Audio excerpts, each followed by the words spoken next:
This is the Little Darling wreath kit on sale for 76 bucks today. This kit is built on the wildflower wreath. It is a base design that we have pre-shaped here for the video. Mom, she can't stop shaping. Still shaping. It also includes the Real Touch Family Time Fern Bush, beautiful, realistic, and 2 pink ombre peony sprays. So pretty. I love the centers. And recommended but not included with the kit is the Paradise Bow or any summer bow. But that is linked separately in this Little Darling wreath kit. All right. Well, this is a very easy one. We don't need to have too much extra work. I did pre-tape some wires. We sell the wires in a bundle. I don't know that the wire was included in this, but Nope. The wires are 5 for whatever price, and you would put floral tape on them if you wanted to make them light green and hiding in your wreath. Also makes them tacky. So the thing that you can do with that fern, this specific fern is a paper wrapped stem, and it actually just tears apart off of the base. So these pieces, you can grab one here and pull them apart, and they'll come apart in chunks of fronds, and that's what we want. I've split it apart into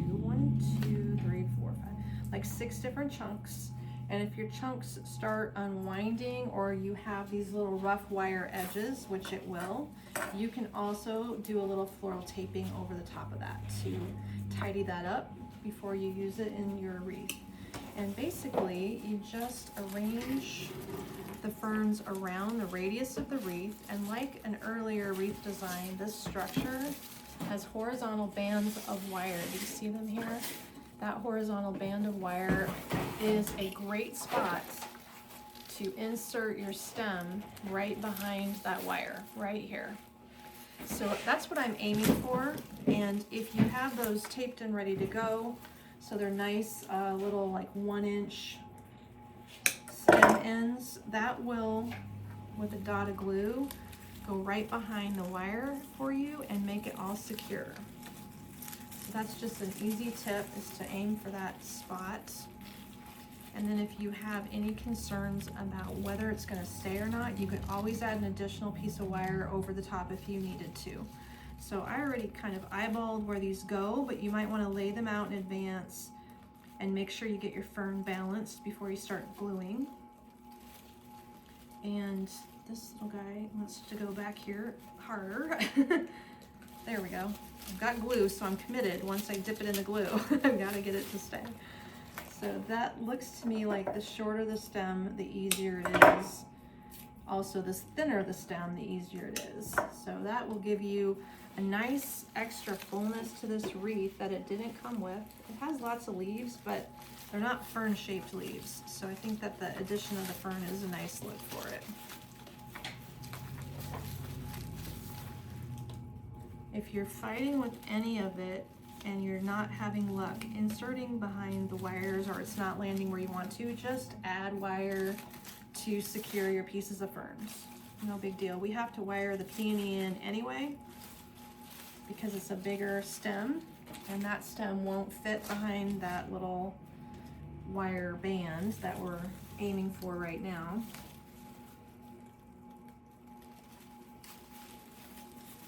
Okay. And there's 2 more to go here, so I'm making sure I'm on track. Goes a long way. There's a lot of material, yes. I agree.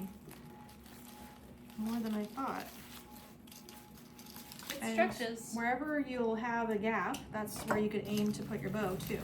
So if you don't worry about where your bow is at this moment, once you get all your fern inserted, then you can double check and see where it might be a good spot to place it. Let's take a look and see how we did here. Whipping that back into shape, because I separated it all to get at the glue in locations. There we go. You can see that fern really fans out and adds a lot of fullness. So it looks to me like I like this chunk that wants to drape down here. I'm going to work with that. Let's make this the top. So then your peonies need to spiral the same direction that your wreath is going. The material's direction is that way. So if I'm going to add a bow up here, I could sweep 2 peonies down one side, which would be, I don't remember how I photographed it. You had the peonies together to one side. That's kind of what I thought. So we're gonna offset them both over this way. And these, like I said, will have to be wired on. So you've got shortened stems and placement here.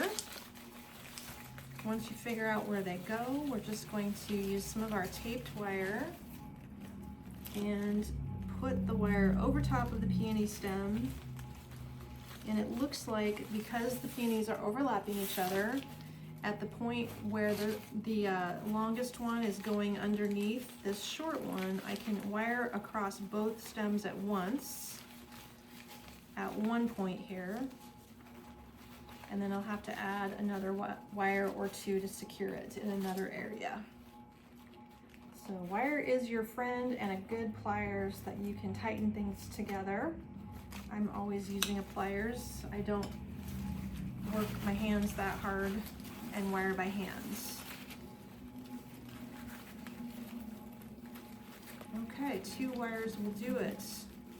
Then you can decide on the bow. So of course today we're selling all of our spring bows in our current collection are 25% off.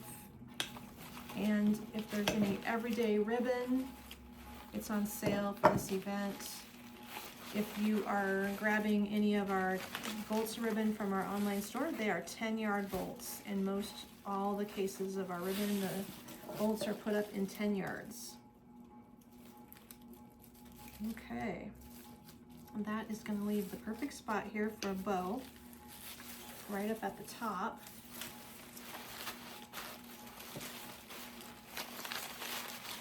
Shaping is always going to be your best bet to get everything to look the way you want it.